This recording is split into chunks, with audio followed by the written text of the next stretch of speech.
우리의 인생을 돌아볼 때 가장 조심해야 하는 것은 말과 관련된 것입니다. 우리는 살면서 말이라는 검으로 상대의 허점을 찌르는 것을 볼 수 있습니다. 그러다 보니 본의 아니게 타인에게 상처를 입히기도 합니다. 입은 화를 부르는 문이고 혀는 신체를 베는 칼이다라고 10세기 중국의 사상가였던 풍도는 말했습니다. 그래서 말을 잘하는 법을 배우는 것도 중요하지만 말을 아끼는 법, 침묵하는 것을 배우는 것도 그에 못지않게 중요하다라고 하는 것입니다. 한마디로 천냥빚을 갚을 수도 있지만 말 한마디를 잘못해서 천길 나락으로 떨어지는 경우도 많다라는 것입니다.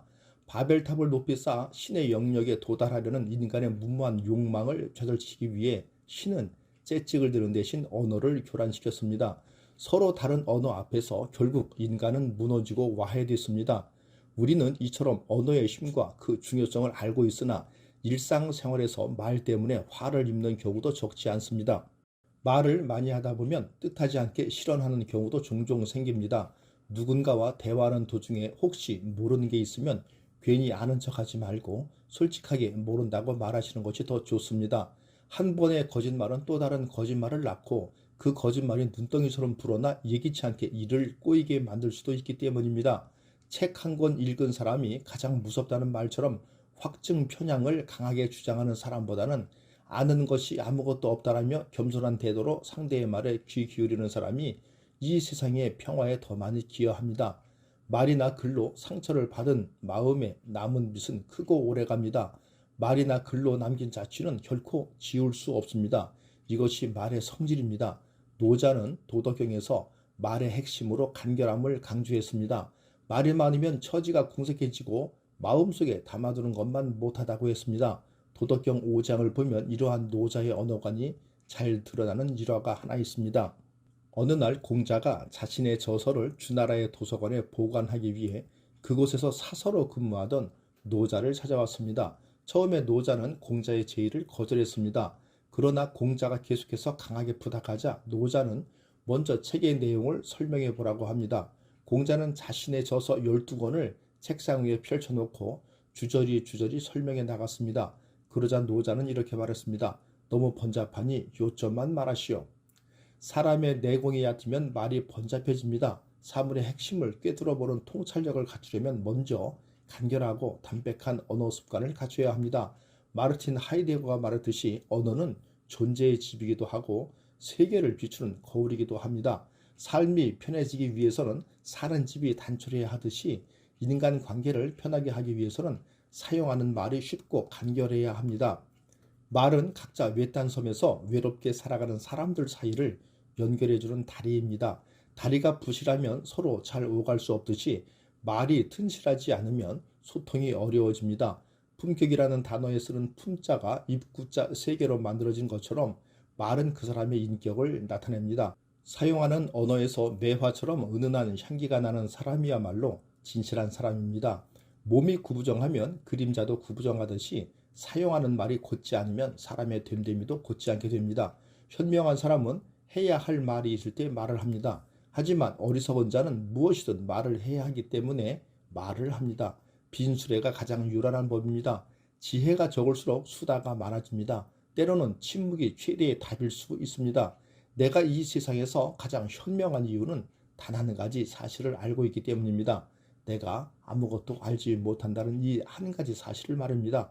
올바른 행동은 자기 자신에게 힘을 줄 뿐만 아니라 타인도 올바른 방향으로 이끌어주는 힘이 있습니다. 화났을 때는 잠시 그 상황에서 벗어나야 합니다. 나를 분노하게 만든 그 자리를 피하는 것은 물론 장기적인 해결책은 아닙니다.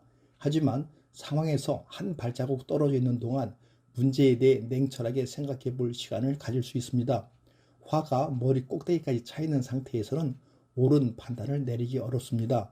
누군가 당신을 화나게 만들었다면 그 즉시 대응하지 말고 잠시 상황에서 벗어나세요. 스스로에게 차분해질 시간을 준다면 그 사람에게 화를 내든 그냥 넘어가든 조용히 경고하든 명확한 답이 나올 것입니다. 분노는 생각보다 사소합니다. 우리는 인생에서 매일 혹은 매 순간마다 어떤 상황과 마주서게 되고 선택을 하게 됩니다. 그것은 어떤 때는 좋은 상황이기도 하고 어떤 때는 나쁜 상황이기도 하며 심할 때는 끔찍한 상황이 되기도 합니다. 그러나 지금 내 눈앞에 펼쳐진 상황에는 사실 그렇게 큰 의미가 없습니다. 단지 나 자신이 그 상황에 어떤 의미를 부여하느냐의 문제일 뿐인 것입니다. 누군가로 인해 화가 나면 무언가 말하거나 행동하기 전에 먼저 숫자를 10가지 세어보세요. 그래도 화가 가라앉지 않는다면 100가지 세면 됩니다. 그러다 보면 우리는 생각보다 사소한 일에 분노했다는 사실에 놀라게 됩니다. 우리가 인생을 살면서 가장 가치 있는 일은 설령 화가 나더라도 쓸데없는 분노를 표출하지 않는 것입니다. 사람은 흥분하면 자기를 속이는 결과를 만듭니다. 평소에 사리가 밝고 온화하던 사람도 일단 흥분하면 도리를 저버리게 되고 사나운 행동이 나타납니다. 조금 전까지 다정하던 친구에게 생전 안 볼 듯이 무서운 욕설을 퍼붓는 것은 흥분의 수치입니다. 자기의 마음을 올바르게 표현하려면 냉정하게 자신을 억제할 줄 알아야 합니다. 우리가 현재 놓인 상황은 앞으로 어떻게 행동해야 할 것인가에 대한 교시입니다. 우리는 자신이 놓인 상황에 대해 화를 내고 슬퍼하면서 어떻게든 그것을 바꾸고자 합니다. 하지만 모든 상황은 우리에게 그런 상황에서는 어떻게 행동해야 할 것인가에 대한 교시일 뿐입니다. 만일 건강하거든 당신의 힘을 다른 사람들을 위한 봉사에 쓰도록 힘써야 합니다. 병을 앓거든 그것이 다른 사람들을 방해하지 않도록 노력하셔야 합니다. 부유하거든 부유한 것에서 도망치도록 하셔야 하고 가난하거든 가능한 한 다른 사람에게 아무것도 요구하지 않도록 노력하셔야 합니다. 만일 수모를 당했더라도 그 사람들을 사랑하도록 힘써야 합니다. 잘못했으면 다시는 그런 일이 없도록 노력하셔야 합니다. 더 나은 삶을 위하여 노력하시기 바랍니다. 만약 내가 화를 냈을 때 뭐가 바뀔지 생각하시기 바랍니다. 당신은 분명 뭔가에 마음이 들지 않아 화가 났을 것입니다. 하지만 화를 낸다고 해서 당신이 원하는 방향대로 일이 흘러갈까 생각해보면 이 세상이 돌아가는 것은 전혀 그렇지 않습니다.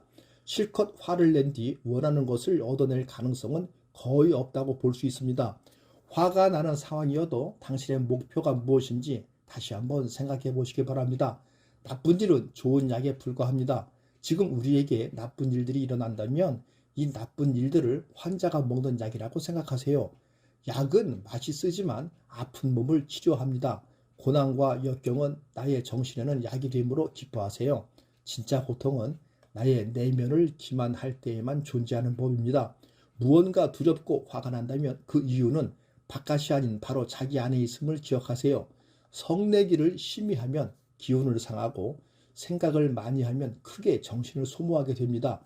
정신이 피로하면 마음이 수고롭기 쉽고 기운이 약하면 그에 따라 병이 생깁니다.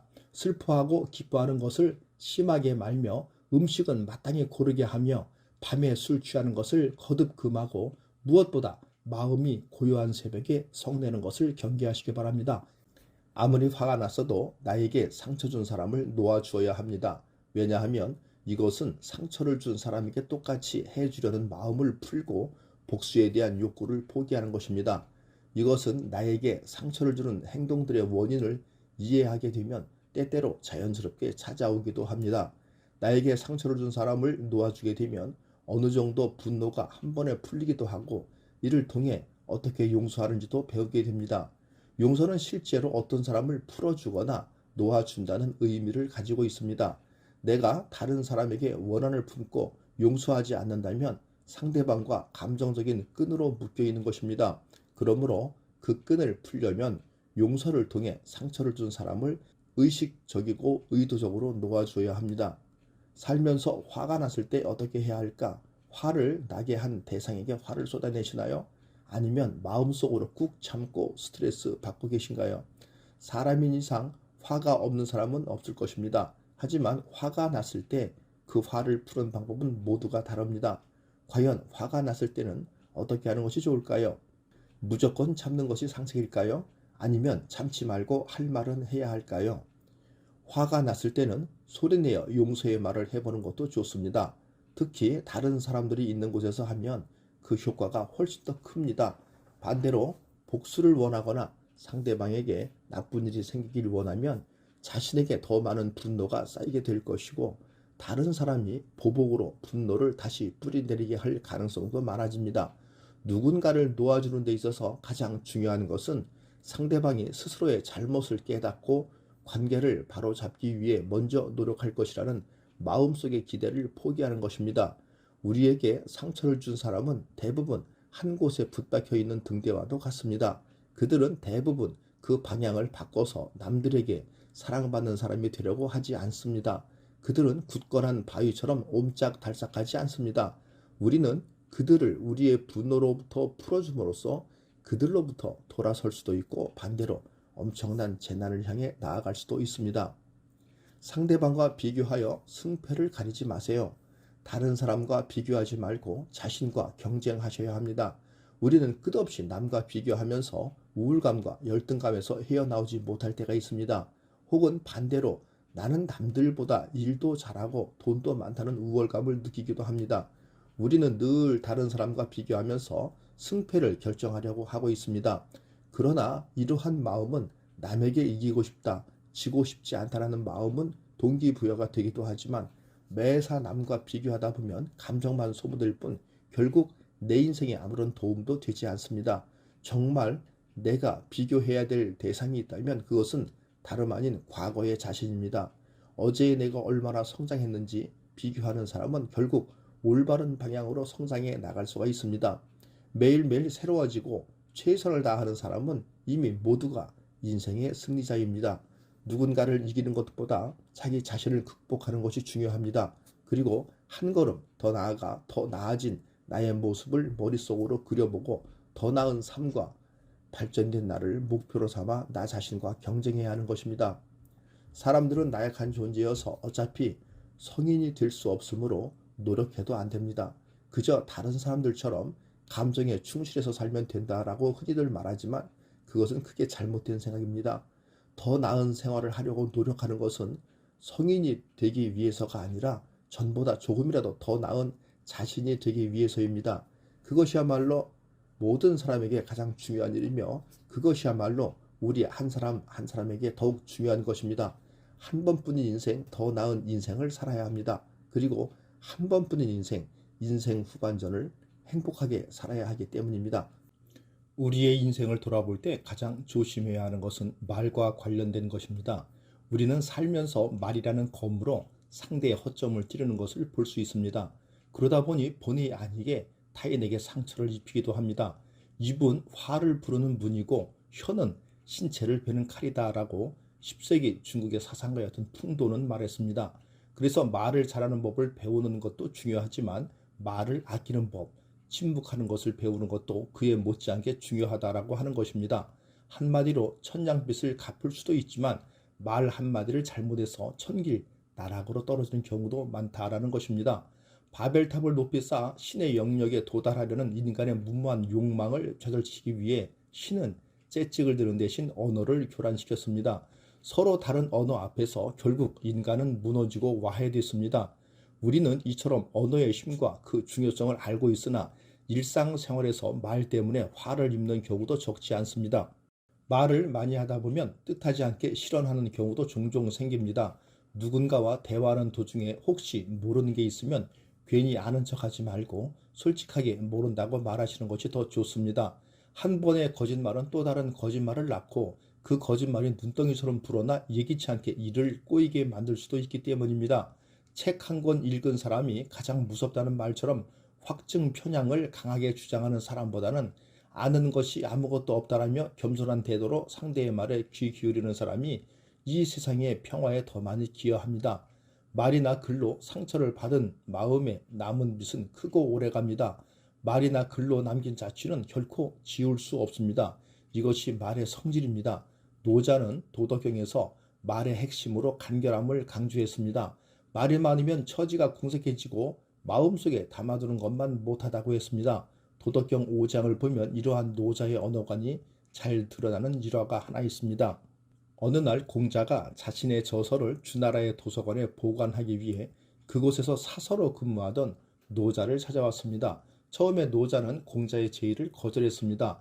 그러나 공자가 계속해서 강하게 부탁하자 노자는 먼저 책의 내용을 설명해 보라고 합니다. 공자는 자신의 저서 12권을 책상 위에 펼쳐놓고 주저리 설명해 나갔습니다. 그러자 노자는 이렇게 말했습니다. 너무 번잡하니 요점만 말하시오. 사람의 내공이 얕으면 말이 번잡해집니다. 사물의 핵심을 꿰뚫어보는 통찰력을 갖추려면 먼저 간결하고 담백한 언어 습관을 갖춰야 합니다. 마르틴 하이데거가 말했듯이 언어는 존재의 집이기도 하고 세계를 비추는 거울이기도 합니다.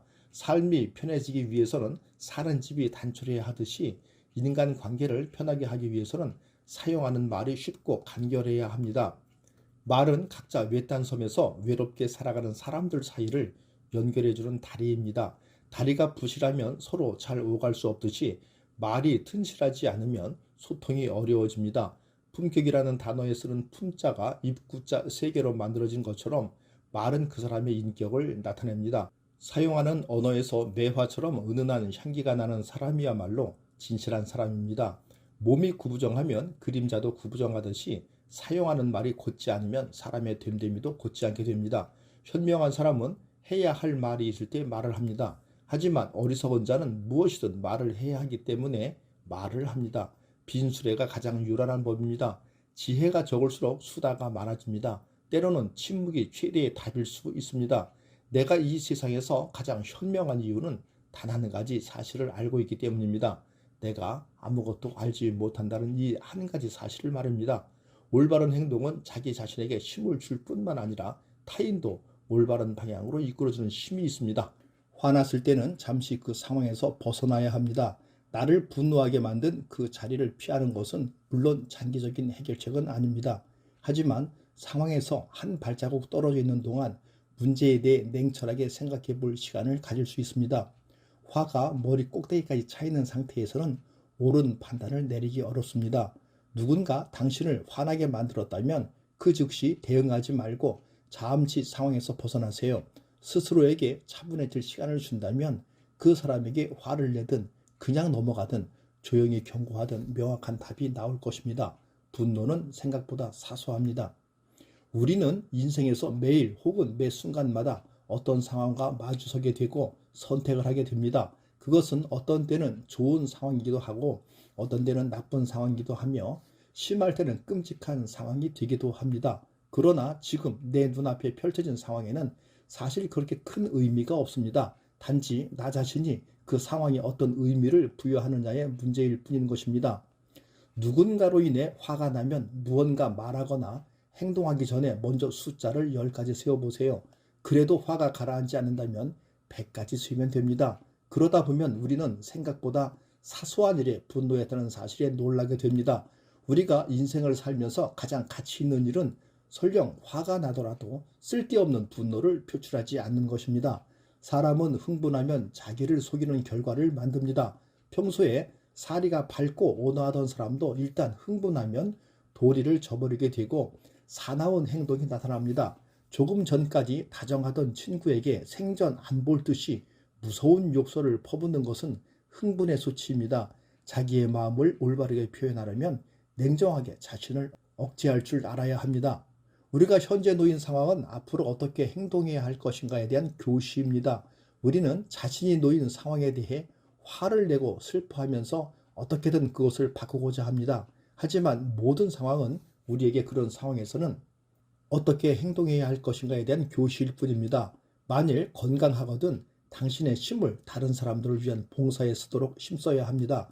병을 앓거든 그것이 다른 사람들을 방해하지 않도록 노력하셔야 합니다.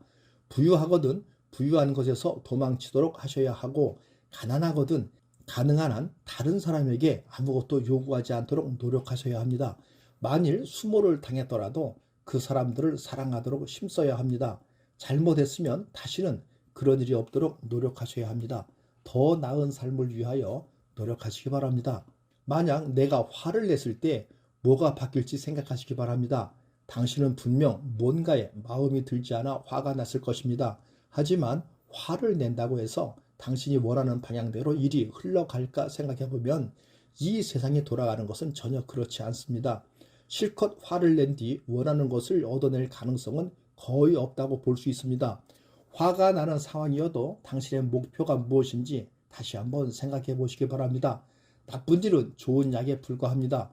지금 우리에게 나쁜 일들이 일어난다면 이 나쁜 일들을 환자가 먹는 약이라고 생각하세요. 약은 맛이 쓰지만 아픈 몸을 치료합니다. 고난과 역경은 나의 정신에는 약이 되므로 기뻐하세요. 진짜 고통은 나의 내면을 기만할 때에만 존재하는 법입니다. 무언가 두렵고 화가 난다면 그 이유는 바깥이 아닌 바로 자기 안에 있음을 기억하세요.